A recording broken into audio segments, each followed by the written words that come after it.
Hi! Welcome back to my YouTube channel. ඔන්න ඉතින් මම අද වීඩියෝ එකෙන් ඔයාලත් එක්ක ෂෙයා කරගන්න හදන්නේ ගිය අඟහරුවාදා මගේ දවස ගෙවන විදිහ.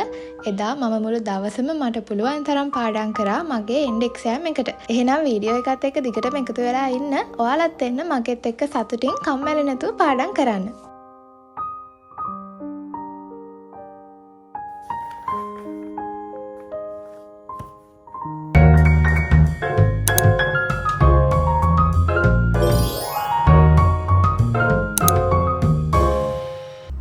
කලින් කිව්වා වගේ මේ වීඩියෝ එකෙන් මම ඔයාලත් එක්ක ෂෙයා කරගන්නවා ගිය අඟහරුවාදා මම පාඩම් වැඩ කරපු විදිය. ඉතින් එදා දවසම මම පුළුවන් තරම් පාඩම් කරා. මොකද මගේ එක්සෑම් එක බ්‍රහස්පතින්දාට තියෙනවා. ඉතින් තව දවස් දෙකයි තියෙන්නේ. ඒක නිසා අද පුළුවන් තරම් මම වැඩ කරනවා. කොහොම හරි දැන් නම් මේ වෙද්දී බ්‍රහස්පතින්දා දවසත් ඉවර වෙලා මගේ එක්සෑම් එකත් ඉවිලා මම එක්සෑම් එකටත් හොඳට ෆේස් කරලා ඉවරයි. ඉතින් මේ පේපර් එක ගැන කියනවා නම් මම ඇත්තට මේ පේපර් එක හොඳට ලිව්වා. මං හිතනවා ඒකට හොඳ ග්‍රේඩ් එකක් මට හම්බ වෙයි කියලා. කොහොමත් මම මුළු සිලබස් එකම කවර් කරලා තිබුණේ එක්සෑම් එකට යන්න කලින්. ඉතින් ඒක නිසා මට එක්සෑම් එක වෙලාවේදී එහෙම ලොකු අමාරුවක් වුණේ නැහැ උත්තර ලියන්න. හැබැයි පොඩි ටයිම් එකේ ප්‍රශ්නයක් තිබුණා. මට පොඩ වෙලාව මදි වුණා වගේ. අනිත් එක තමයි මට චූටි පොයින්ට් එකක් මිස් වුණා. ඒ කියන්නේ මම හොඳටම පාඩම් කරපු එකක් මම හොඳටම දන්න පොයින්ට් එකක් මට එක්සෑම් එක වෙලාවේදී අමතක වුණා.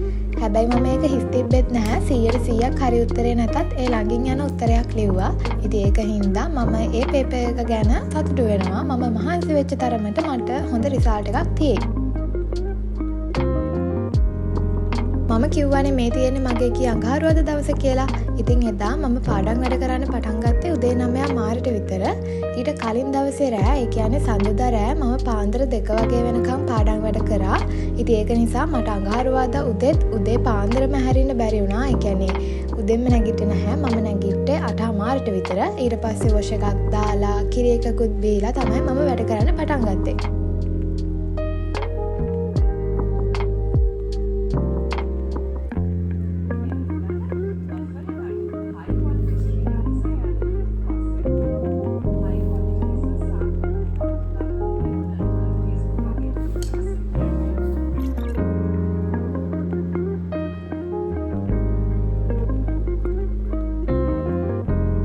දොළහ වෙද්දි මම පාඩම් කරන එක නවත්තලා නූඩ්ල්ස් එකක් හදාගෙන කෑවා. අද උදේට බත් කාලත් නැහැ. හැබැයි මට එහෙම ලොකු බඩගින්නකුත් නැහැ. ඉතින් ඒක හින්දා මම ටක් ගාලා නූඩ්ල්ස් එකක් හදාගෙන ඒක කාලා ඊට පස්සේ නාගත්තා. ඔන්න බ්‍රේක් එකෙන් පස්සේ මම දැන් ආයෙත් මගේ පාඩම් වැඩ කරන්න පටන් ගන්න හදන්නේ. දැන් වෙලාව දවල් 1:00මාරයි. එළිය පුදුම තරම් අවුවයි. රූම් එක ඇතුළත් රස්නේ. පාඩම් කරන්නත් කම්මැලි. හැබැයි පාඩම් නොකරත් බෑ. එක්සෑම් එක තව දවස් 2කින්. ඉතින් ඒක හින්දා කම්මැලිකම, නිදිමත ඔය කොම් පැත්තකට දාලා මම මගේ පාඩම් වැඩ කරන්න ආයෙම පටන් ගත්තා. මම ඔයාලට කලින් කිව්වා නේද මේ මම පාඩම් කරන මොඩියුල් එකේ මම ලියපු පේපර් එකේ මට එක තැනක් අමතක වුණා කියලා. මම අන්න ඒක ගැන චුට්ටක් ඔයාලත් එක්ක කතා කරන්නම්. ඒ කියන්නේ මම ඒ වගේ ප්‍රශ්නයක් වුණාම මොකක්ද කරන්නේ කියලා ඔයාලත් එක්ක ෂෙයා කරගන්නම්. මම ඔයාලට කිව්වනේ මම එතන ඒ දන්නේ නැති වුණත් ඒ කියන්නේ මට ඒ පොයින්ට් එක අමතක වුණාට මම ඒක හිස්තැනක් විදියට තිබ්බේ නැහැ කියලා මම ඒකට උත්තරයක් ලිව්වා. මම සාමාන්‍යයෙන් එදා ඉඳන් හැම එක්සෑම් එකකදීම මොකක් හරි දන්නේ නැති තැනක් තිබුණොත් අමතක වෙන තැනක් තිබුණොත් එහෙම අනිවාර්යයෙන්ම ඒ තැනේ මට පුළුවන් මොකක් හරි ලියනවා. ඒ කියන්නේ කීයටවත් අදාළ නැති දෙයක් නෙවෙයි. ඒ ළඟින් යන දෙයක් මම ලියනවා. මම කැමති නැහැ මගේ රයිටින් පේපර් එකේ හිස්තැන් තියෙනවට. ඉතින් ඒක හින්දා මම දන්නේ නැති තැනක් ආවහම එතනට හිස්තැනක් තියලා මම දන්න දේවල් ටික මුලින් ලියාගෙන ගිහින් මට ටයිම් එක ඉතුරු වුණොත් එහෙම අනිවාර්යයෙන්ම අර හිස් තියපු තැන මොකක් හරි ලියනවා. මම හිතනවා එහෙම කරන එක හොඳ වැඩක් කියලා. මොකද අපි හිස්තැනක් තියෙනවට වඩා ඒ උත්තරේ 100%ක් හරි නැතත් ඒ ළඟින් යන උත්තරයක් ලිව්වහම අපේ පේපර් එක බලන ලෙක්චරර්ට හිතා ගන්න පුළුවන් මේ ළමයා ඒ ගැන දන්නවා, ඒක ගැන අයිඩියා එකක් තියෙනවා කියලා.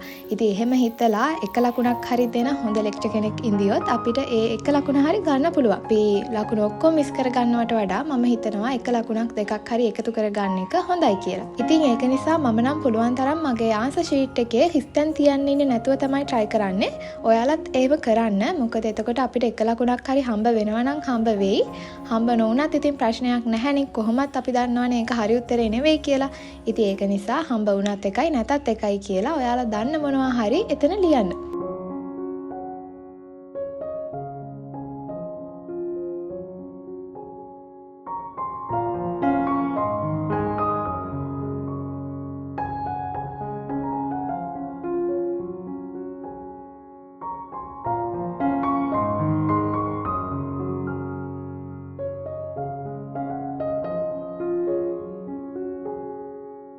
1:00 ඉඳන් 4 වෙනකන් පාඩම් කරලා ඔන්න මම දැන් බත් කන්න හදන්නේ. අද දවසටම මම බත් කන්නේ දැන් තමයි. දැන් වෙලාව 4:10යි. එහෙනම් අපි බත් කාලා ආයෙමත් වැඩ පටන් ගමු. කාලා ටිකක් වෙලා ෆෝන් එකත් ඔබ ඉඳලා ඔන්න මම දැන් ආයෙත් පාඩම් කරන්න පටන් ගන්න හදන්නේ. දැන් වෙලාව හවස 5යි. එහෙනම් අපි බලමු 5 ඉඳන් මම කීය වෙනකන් අද පාඩම් කරනවද කියලා. මතකනේ මම කලින් කී ඉඳපු දේ. අනිවාර්යයෙන්ම ඔයාලගේ පේපර් එකේ දන්නේ නැති තැනක් තිබුණොත් එහෙම එතන හිස් තියන්නේ නැතුව පුළුවන් තරම් ඔයාලා දන්න දෙයක් ඒ ප්‍රශ්නෙට රිලේටඩ් උත්තරයක් ලියන්න බලන්න. අනිත් ඒ තමයි ඔයාලා ප්‍රශ්නයකට උත්තර ලියලා ඊට පස්සේ ටික වෙලාවකින් ඔයාලට හිතුනොත් නෑ ඒ උත්තරේ වැරදි ඒක නෙවෙයි එන්න ඕනි කියලා අර ලියපු උත්තරේ කොයි වෙලාවකවත් කපන්න යන්න එපා. ඒ කියන්නේ ඔයා ඒ ප්‍රශ්නෙට හරි උත්තරේ දන්නෙත් නැත්නම් අර ලියපු උත්තරේ කොයි වෙලාවකවත් මකන්න යන්න එපා. පස්සේ ඊට වඩා හොඳ උත්තරයක් මතක් වුණොත් අර කලින් ලියපු එක කැපුවට කමක් නැහැ. හැබැයි එහෙම ඔයාට හරි උත්තරයක් මතක් වුණෙත් නැත්නම් අර කලින් ලියපුවා කොයි වෙලාවකවත් කපන්න යන්න එපා. මොකද සමහර විට අපි ඒ ලියපු උත්තරේ ටිකක් හරි නම් ඒකට අපිට ලකුණු හම්බ වෙනවානේ. ඉතින් ලකුණු 5ක් තියෙන එකට 5ම නැතත් ලකුණක් හරි හම්බ වුණොත් එහෙම ඒකත් වටිනවනේ. ඉතින් ඒකින්ද ඔයාලා ලියපු උත්තර ආයෙම කපන්න යන්න එපා. මම ඔයාලට මේ වෙලාවෙදිම එක්සෑම් එකක් ලියද්දී අපිට වැදගත් වෙන තව පොයින්ට් එකක් ගැන කියන්නම්. ඒ තමයි අපි ආන්සර්ස් ලියද්දී සමහර වෙලාවට අපි දන්නේ නැති තැන් එනවනේ. දැන් මට වුණා වගේ අමතක වෙච්ච තැනක්, දන්නේ නැති තැනක් එහෙම ආවහම එතන කොයි වෙලාවකවත් රැඳිලා ඉන්න එපා. ඒ කියන්නේ ඒ ප්‍රශ්නෙට උත්තරේ මොකක්ද කියලා හිතලා විනාඩි ගාණක් ඒ ප්‍රශ්නේ මැත්තේ ඉන්න එපා. එහෙම වුණාම අපිට ටයිම් බැලන්ස් කරන්න චුට්ටක් අමාරුයි. පේපර් එකේ අපි දන්නේ නැති ප්‍රශ්නයක් හම්බ වුණාම ටක් ගාලා උත්තරේ මතක් වෙන්නේ නැති ප්‍රශ්නයක් හම්බුනහම අපි කරන්න ඕනේ ඒ ප්‍රශ්නෙට උත්තරේ ලියන්න පේපර් එකේ ඉඩක් තියලා එතනින් ඉස්සරහට යන එක. එහෙම නැතුව කොයි වෙලාවකවත් අර ප්‍රශ්නේ මැත්තේම ඉන්න හොඳ නැහැ. අපි දන්න ප්‍රශ්න වලට උත්තර ටික මුලින් ලියලා ඊට පස්සේ තියෙන ටයිම් එකත් එක තමයි අපි අර දන්නේ නැති ප්‍රශ්න ફોකස් කරන්න ඕනේ. මම අන්තිමටම දාපු වීඩියෝ එකේ මම ඔයාලට කිව්වා මම ඒ දවස් ටිකේ අසනීපෙන් ඉන්නේ කියලා. ඉතින් ඔයාලා ඒ වීඩියෝ එක බලලා මට ගොඩාක් විශ් කරලා තිබුණා ඉක්මනින් සනීප වෙන්න කියලා. ඉතින් ඔයාලා කිව්වත් වගේ මට ඉක්මනින්ම සනීප වුණා දවසක් වගේ යද්දී. මට හරිම සතුටුයි ඔයාලා මට ඒ දෙන ආදරේට. ඔයාලා මාව පෞද්ගලිකව දන්නෙත් නැති වුණත් ඔයාලා මට ගොඩක් ආදරෙයි කියලා මට හිතෙනවා. ඉතින් ඒක මට ලොකු සතුටක්. Again thank you so much මට ඉක්මනින් සනීප වෙන්න කියලා විශ් කරපු හැමෝටම. ඒ වගේම මමත් ඔයාලට විශ් කරනවා ඔයාලගේ හැම හොඳ වැඩක්ම කිසිම කරදරයක් නැතුව හොඳට කරගෙන යන්න පුළුවන් වෙන්න කියලා.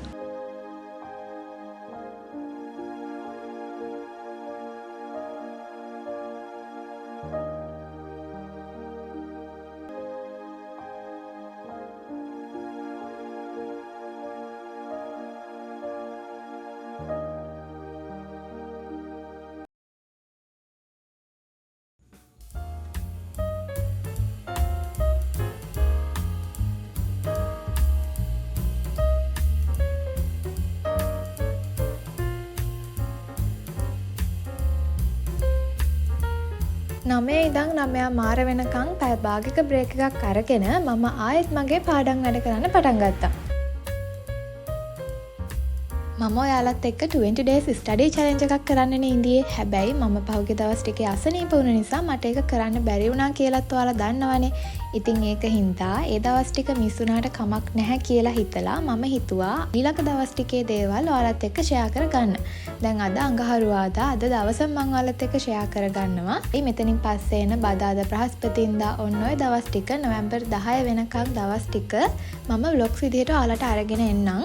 දවසට එක ගානේ නෙවෙයි දවස් 3-4ක් එකතු කරලා එක වීඩියෝ එකකින් ඔයාලත් එක්ක ෂෙයා කරගන්නම්. ඉතින් ඒක නිසා channel එකත් එක්ක දිගටම එකතු වෙලා ඉන්න මං හිතනවා ඔයාලට ප්‍රයෝජනවත් වෙයි කියලා.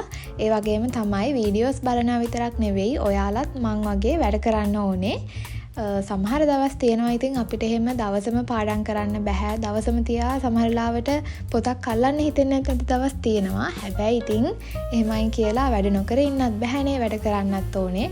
ඒක නිසා මං හිතනවා ඔයාලා මගේ වීඩියෝස් බලනවා වගේම ඔයාලත් පාඩම් වැඩ හොඳට කරනවා ඇති කියලා. ඉතින් කරන්නේ නැත්නම් අනිවාර්යයෙන්ම කරන්න. ඔයාලා මට කරන ලොකුම උදව්ව ඒක තමයි. මොකද මම කැමති මම වගේම ඔයාලත් පාඩම් වැඩ කරලා හොඳ තැනකට යනවට.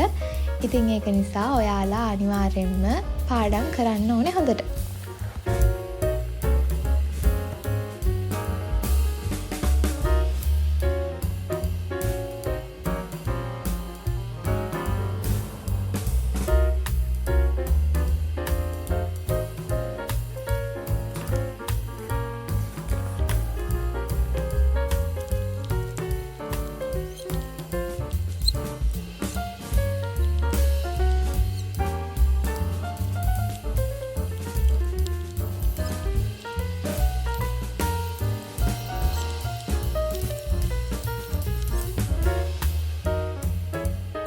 මම රෑ 1 වගේ වෙනකන් තමයි පාඩම් කරේ. ඊට පස්සේ මම වැඩ නවත්තලා නිදාගත්තා. මොකද ඊළඟ දවසේ උදේ මම දවසම පාඩම් කරන්න ඕනේ. ඊළඟ දවසේ උදේට නම් දවල් වෙලා හැරෙන්න හොඳ නැහැ. ඒ කියන්නේ උදේ 7ට 8ටවත් මම පාඩම් වැඩ කරන්න පටන් ගන්න ඕනේ. ඒක නිසා මම කලින්ම නිදාගත්තා. කලින්ම කියන්නේ රෑ 1ට නිදාගත්තා. මොකද මීට වඩා තව ඉඳියොත් එහෙම ඊළඟ දවසේ උදේ හැරෙන්නේ චුට්ටක් අමාරුයි. එහෙනම් කලින් කියපු විදිහට මගේ ඊළඟ දවස් ටිකේ මම පාඩම් කරන්නේ කොහොමද කියලා ඔයාලත් එක්ක ෂෙයා කරගන්න වීඩියෝස් අරගෙන එන්නම්. ඉතින් එහෙනම් මගේ channel එකත් එක්ක ඔයාලා දිගටම එකතු වෙලා ඉන්න. ඔයාලා මට දෙන support එකට මට දෙන ආදරයට මම හදවතින්ම ගොඩාක් ස්තුතිවන්ත වෙනවා. ඔයාලා මාව ගොඩක් motivate කරනවා. ඉතින් ඒකින්ද මම ඔයාලා හැමෝටම ගොඩාක් ආදරෙයි. එහෙනම් ආයෙත් දවස් 3-4කින් ටක්කාලා මම වීඩියෝ එකක් අරගෙන එන්නම්. එතකන් ඔයාලා හැමෝම සතුටින් පරිස්සමින් ඔයාලගේ පාඩම් වැඩ කරගෙන හොඳින් ඉන්න. බයි.